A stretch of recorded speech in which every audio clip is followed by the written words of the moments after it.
Bhagavate Vasudevaya.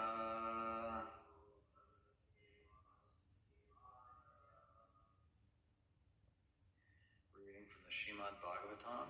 This is Canto 1, Chapter 7. I'm going to do a few verses because I think that the purports are kind of like footnotes rather than full commentary. So, and all of these points are kind of captured in the later purport that I'll read anyway, so we won't be missing anything here. Yeah. So I'll just read the Sanskrit and translations and the small purports, and then when we get to text 49, we'll do the Sanskrit together. So we're starting at 46 today.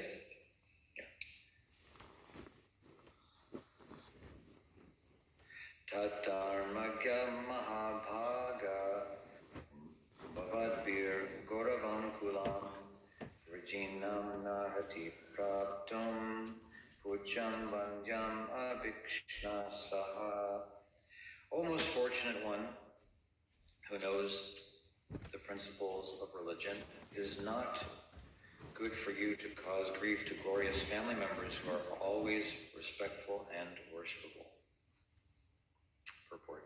A slight insult for a respectable family is sufficient to invoke grief. Therefore, a cultured man should always be careful in dealing with worshipable family members.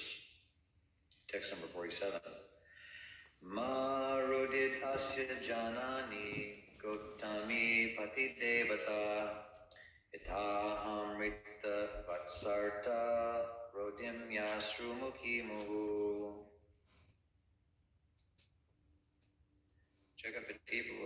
Thank you, Hare Krishna. My Lord, do not make the wife of Jonacharya cry like me. I am aggrieved for the son of my sons. I am aggrieved for the death of my sons. She need not cry constantly like me. Purport. Sympathetic, good lady as she was, Srimati Draupadi did not want to put the wife of Dronacharya in the same position of childlessness, both from the point of motherly feelings and from the respectable position held by the wife of Dronacharya. Number 48. Yaya kopitam brahmakulam rajanyer ajitat mabhi tatkulam padahatyashu sanubandam sucharpitam. If the kingly administrative order, being unrestricted in sense control, offends the Brahmana order and enrages them, then the fire of that rage burns up the whole body of the royal family and brings grief upon all.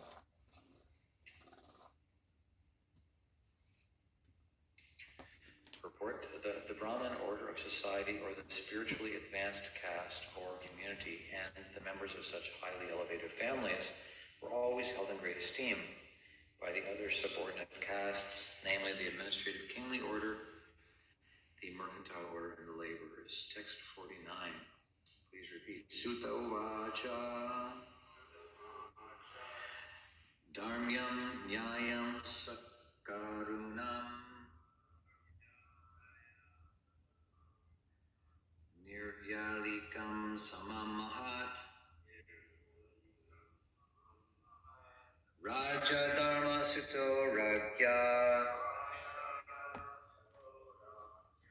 Prajanandat Vachodvichaha Dharmyam Nyayam Sakarunam Nirvyalikam Samamahat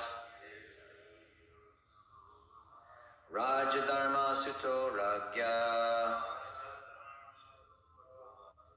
Prajanandat Vachodvichaha Sutta Uvacha Dharmyam Nyayam Sakarunam Nirvyalikam Samamahat Rajadharma Sito Ragya Pratyanandadvachodvija.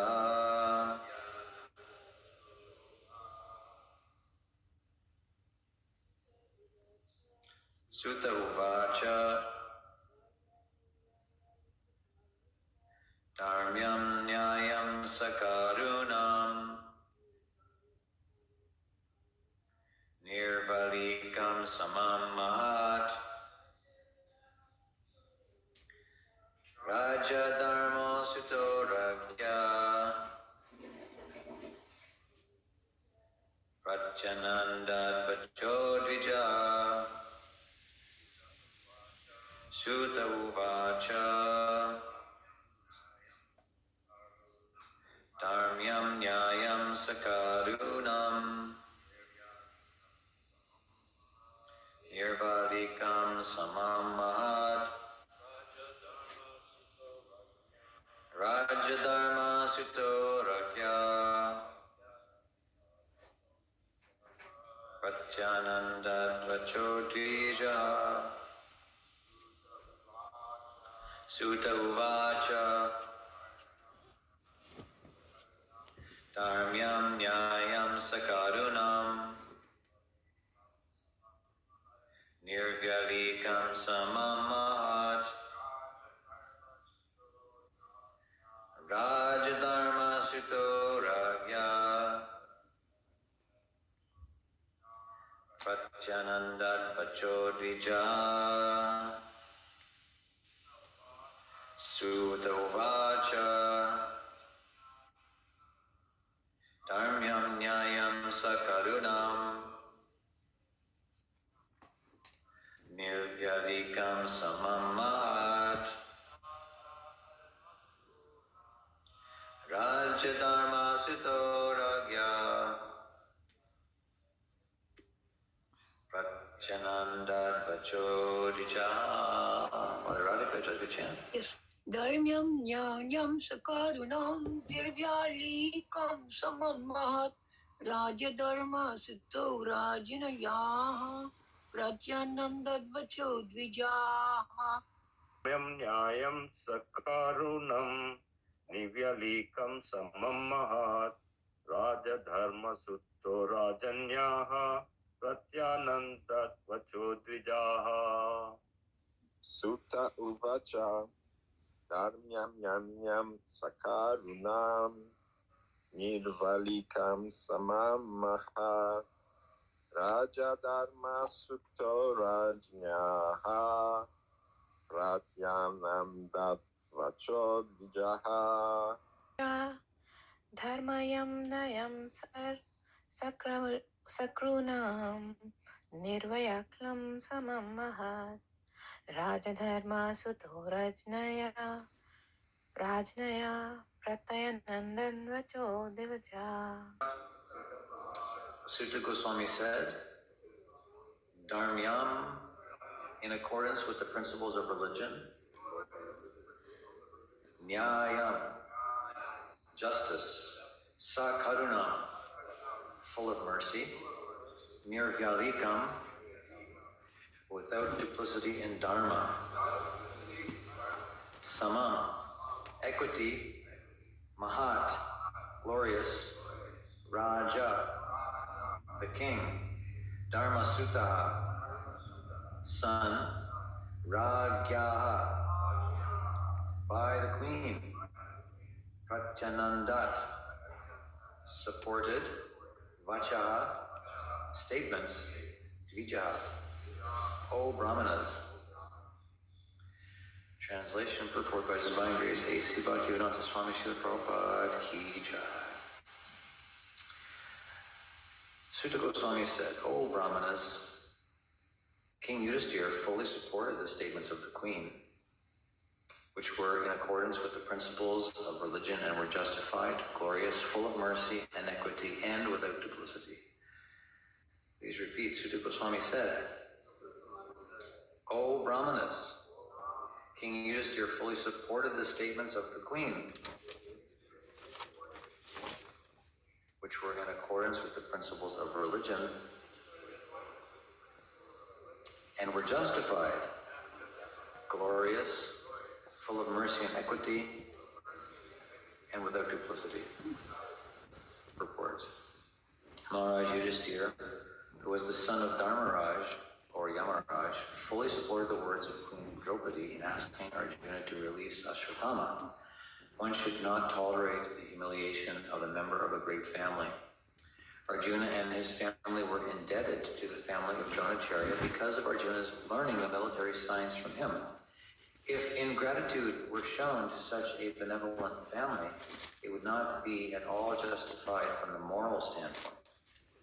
The wife of Dronacharya, who was the half-body of the great soul, must be treated with compassion, and she should not be put into grief because of her son's death. That is compassion. Such statements by Draupadi are without duplicity because actions should be taken with full knowledge. The feeling of equality was there because Draupadi spoke out of her personal experience. A barren woman cannot understand the grief of a mother. Draupadi was herself a mother, and therefore her calculation of the depth of Kripi's grief was quite to the point, and it was glorious because she wanted to show proper respect to a great family. Om Ajnana Timirandasya Giranjana Shalakaya Chakshur Unmilitam Yena Tasmai Shri Gurave Namaha Shri Chaitanya Manovistam Stapitam Yena Bhutale Swanyakam Rupa Kadamayam Vidati Svapadantikam Mandeham Shri Guru Shri Yuta Padakamalam Shri Guru Vaishnavamscha Shri Rupam Sagrajatam Sahagana Praganatam Tam Tam Sajivam Sadvaitam Savatitam Parijanam Sahitam Krishna Chaitanya Devam Shri Radha Krishna Padam Sahagana Lalita Shri Vishakanavitam Vascha He Krishna Karuna Sindhu Dinabandho Chakapate Gopesha Gopika Kanta Radha Kanta Namostute Tapta Kanchana Gaurangi Radhe Vrindavaneshwari Vishamano Sute Devi Pranamami Hari Priye Panchakalpatarubhyascha Vipasandubhya cha Patitanam Bhavanibhyo Vaishnavibhyo Namo Namaha Shri Krishna Chaitanya Prabhu Nityananda Shri Advaita Gadadhar Shivasadi Gaur Bhakta Vrinda Hare Krishna Krishna Krishna Hare Hare Hare Rama Rama Rama Hare Hare. Sutta Goswami said, O Brahmanas, King Yudhisthira fully supported the statements of the Queen which were in accordance with the principles of religion and were justified, glorious, full of mercy and equity, and without duplicity. This is a really deep, nuanced section of the first canto here. It's there's so many layers of what's going on. Just a few verses ago, we were reading this verse where Srila Prabhupada dissected the nature of a woman and how, and basically compared it to Arjuna, and how in this instance of compassion to Ashwatthama, how inappropriate it was and how we have to have actual discrimination, etc. We already had that discussion. And then now that has developed to the point where actually her reaction is not just based on her feminine nature. It's also, like she's grasped a big piece of dharma here, so much so that even Yudhisthira, who is practically Dharmaraj himself, has now been swayed by Draupadi's argument. So there's a test going on here, right?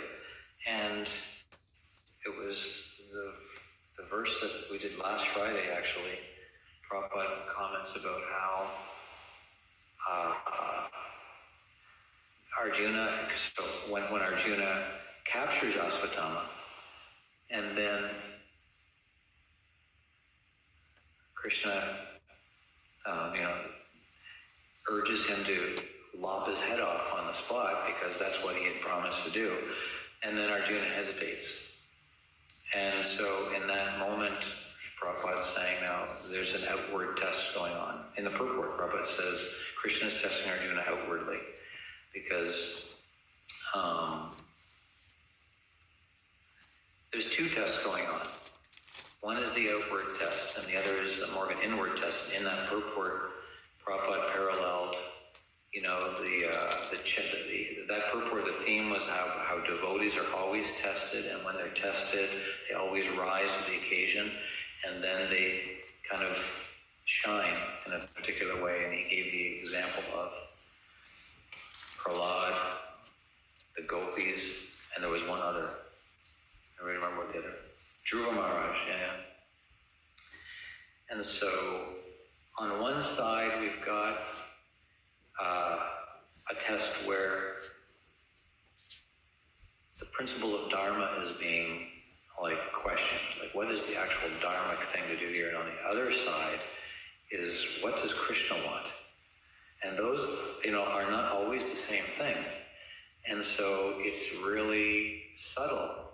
And it's interesting to go through because now Draupadi is kind of being put to the same test. So Krishna is so masterful. Like, how does Krishna do this, right? Like, he has, in one sense, he's put Arjuna in a situation and examining him both inwardly and outwardly, understanding, his understanding of Dharma, examining his understanding of Dharma and the situation of his heart, now doing the exact same thing to Draupadi.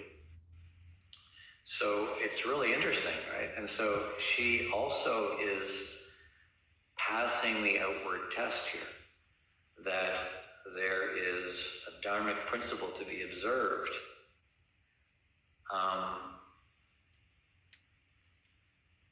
Yet we'll see that still that is not, it's not the dharmic principle that we're going to that's going to resolve this. It's like I lost the verse 1 minute.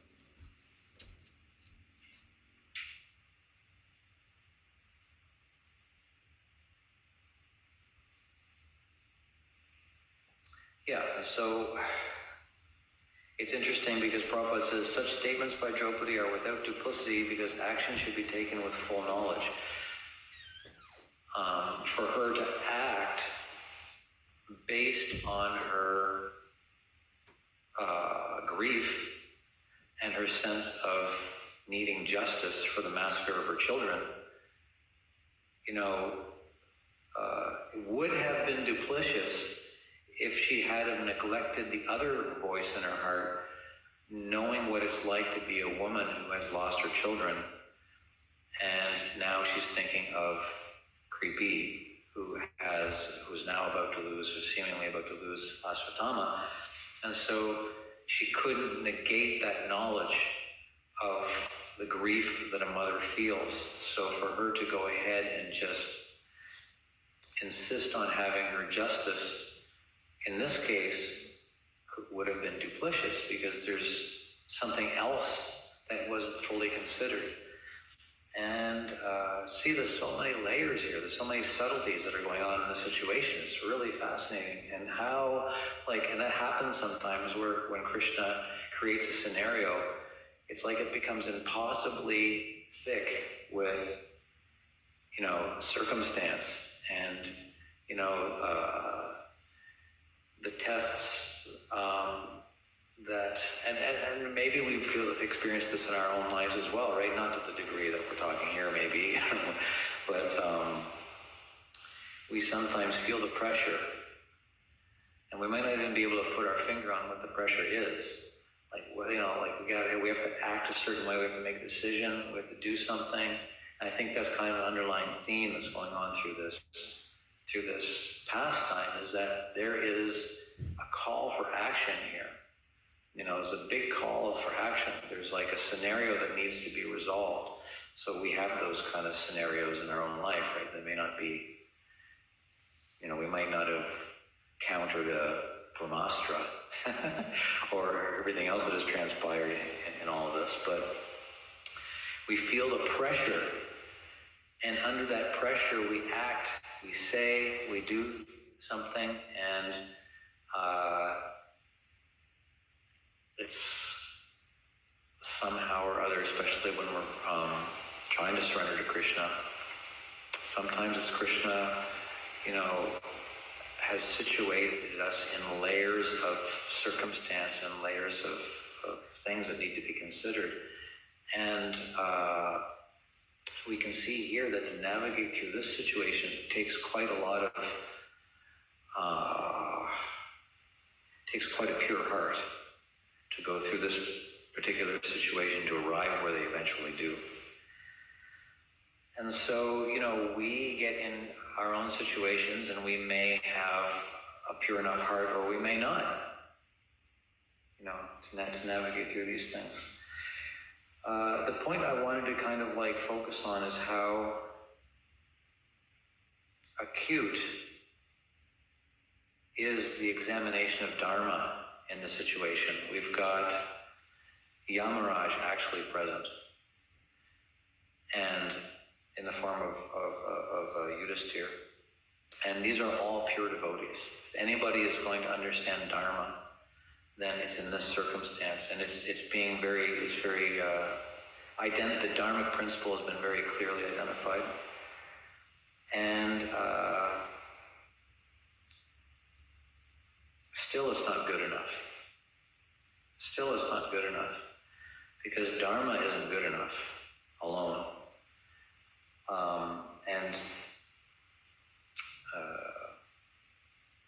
If only it was so easy that we could just, understand a principle or a rule and just follow that and know that we're good. And that indeed is the desire of the neophyte devotee, actually, that we want everything to just be black and white. This is good, that is not good. And if we simply do the ritual, do the ceremony, do the prescribed duty, then everything else is taken care of. But as we go forward in Krishna consciousness, we actually encounter that that's not always the case, that, there's other things to be considered, which is Krishna consciousness is on a completely other level. Like there's the Dharma, the rules, the regulations, the principles, those are certainly needed. Those are our rail posts, you could say, we need that for our stability, for our foundation, but we're meant to go beyond just a dharmic understanding of things and beyond just a ritualistic understanding of things or a social context understanding of things and rise to what actually Krishna would like us to do. And those things, that kind of,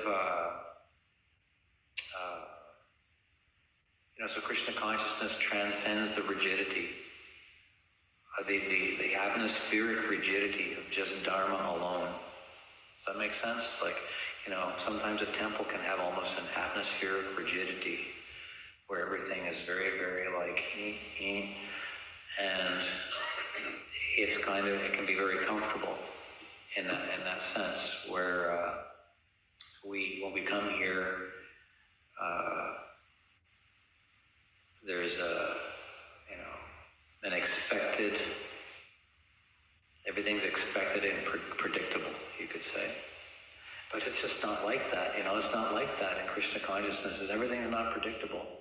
Everything is not, and so here, the thing that helps them navigate through this is not Dharma. I'm not qualified to analyze all the layers of what's going on here. We'll open it up here in a minute and see what you all think as well. But I think one of the takeaways here is that as deep as they've gone here in analyzing the Dharmic principle, what will happen, because Bhima's going to disagree, and then Krishna's going to have to consider, Arjuna's going to have to consider, what's the way out here?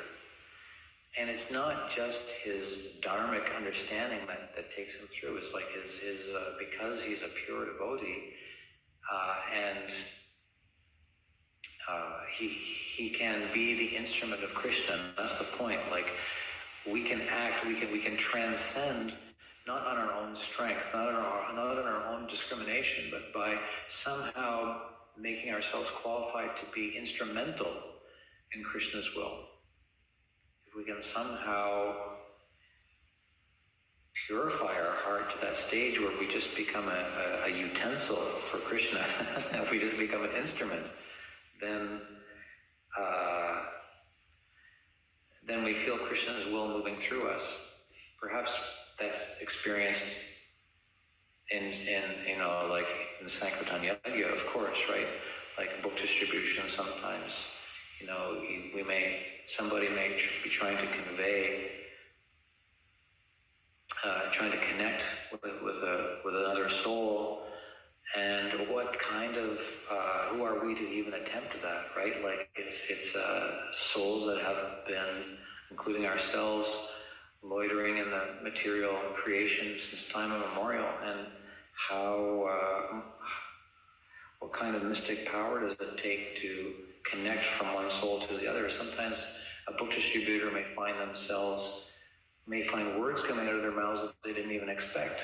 They didn't even know that was the thing that they were going to say.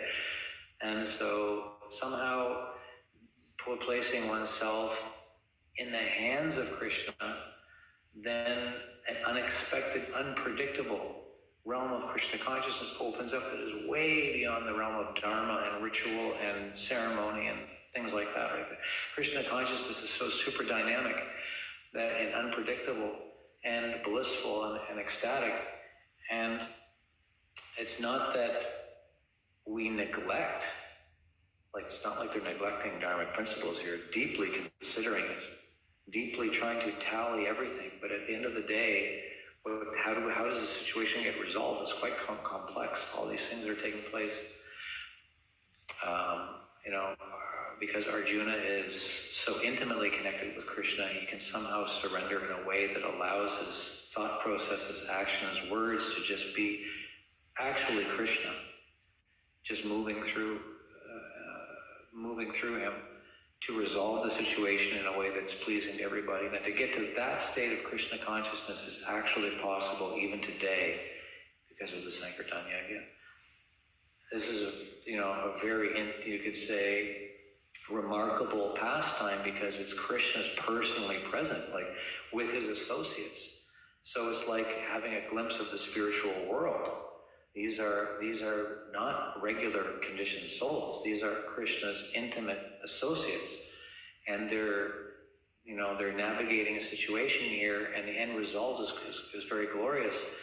And the state, imagine how satisfied they feel in Krishna's association. Imagine how blissful that must be to be standing beside Krishna and resolving things for his pleasure. And that state of consciousness, what that must be like, we don't actually have to imagine it. That's the mercy of the Sankirtan Yajna, is that we can actually feel what it's like to be an instrument of Krishna. And maybe not be on the level of Arjuna or Draupadi or Yudhisthira, etc. We may not have that consciousness developed at that point, but we can understand what it's like to be close to Krishna, what it's like to be there in that moment where when Krishna is satisfied, Krishna's right there and he's satisfied. What does that feel like? So, and once we have that experience, there's no turning back. There's no turning back. So I think I'll just leave it there. It is 22:09. And see what you have to say. Hare Krishna. Jai Guru. I think it's maybe in the door there. If not, just sitting on top. Yeah, after we get a taste for, that kind of experience of being close to Krishna, there's not really much else that can substitute that, and then even if our lives take a certain turn and we're somehow separated from that, then there's that kind of sense of longing for that situation always again. That in the intensity of Krishna consciousness, where is it? Jago never go. Hare Krishna. Thank you. Again, brilliant class. On the point and very nice analysis. So it's interesting that Arjuna, Krishna, he's right there in front of everybody. And he's telling them, kill him, and kill Ashwatthama. Arjuna's in agreement.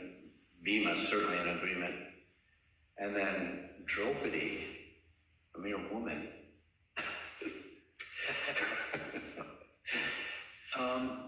Krishna's right in front of her, and yet it appears that Krishna's inspiring her from within a super soul.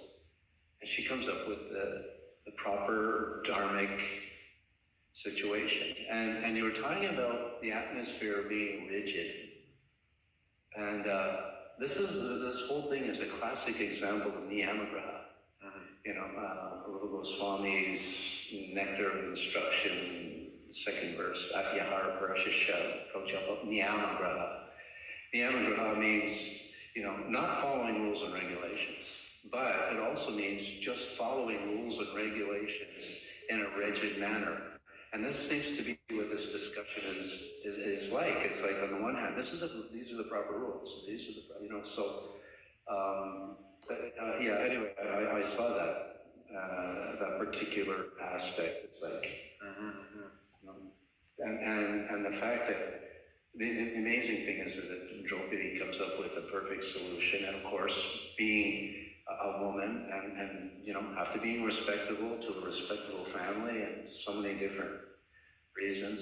So anyway, just a few points that I wanted to bring to the table. Yeah, Niyamagraha, the principle of Niyamagraha, it does impact the whole environment, right? Like if we're in an environment where Niyamagraha in that sense is going on, either the rules and regulations are being neglected unnecessarily, right, just whimsically, or the rules and regulations are being unnecessarily, what was the word? Like, just for the sake of following them. Yeah, that's how it's worded in the translation, right? Like, so just for the sake of following, or just neglecting it all because it's whimsically neglecting it. Either one of those is specific atmospheres, right? When you walk into that, you can feel it. Like, what is that? That rigidity feels like something, right? It's like, oh. And then you go the other way, and it's also very unsatisfying. It's everything's all over the place, and chaos. So it's just very unsatisfying. And the right spot is following those rules and regulations for the purpose of trying to understand what does Krishna want, and what is the mood of Krishna consciousness that we're meant to cultivate. Thank you again. Also, thank you for a brilliant class. It was interesting that you brought up the testing aspect again. And it's interesting to see that this test is harder than the test that Arjuna just had just before the Battle of Kurukshetra started. Because in that test, Krishna talked with him for 45 minutes and laid it out for him. And, well, there's this and there's that. And, sort of showed him, what the right thing to do was, and then said, your choice, right? But now Krishna is actually not even having that conversation. He's not giving him the options and telling him the advantages and disadvantages like he did before the war. It's like Arjuna has progressed a little bit and is right away given a harder test. Like there's no summer vacation till the next grade. It's like right away the next harder test, where Krishna actually appears to be asking for a conclusion that he doesn't in the end ultimately really want Arjuna to just surrender to and do. Yes. And we should also remember, like he said, Krishna, there was no time to a further conversation. But as I pointed out before, how much time was there between that there were at the Battle of Kurukshetra, geography and Ekachakra? We have to consider the proper narrative. So it's given in 1 or 2 verses, but it could have been days and days and days of conversation. Oh, you're talking about in this chapter here. Okay. Yeah, we're talking about the timeline. Right. If we talk about a timeline, They could have had a whole conversation on the chariot on the way back to the camp, No, way back in the camp, they went all the way to where Draupadi was. So we have to consider the details of the narrative also. Not everything is revealed, and that's why these stories are so fascinating. Thank you.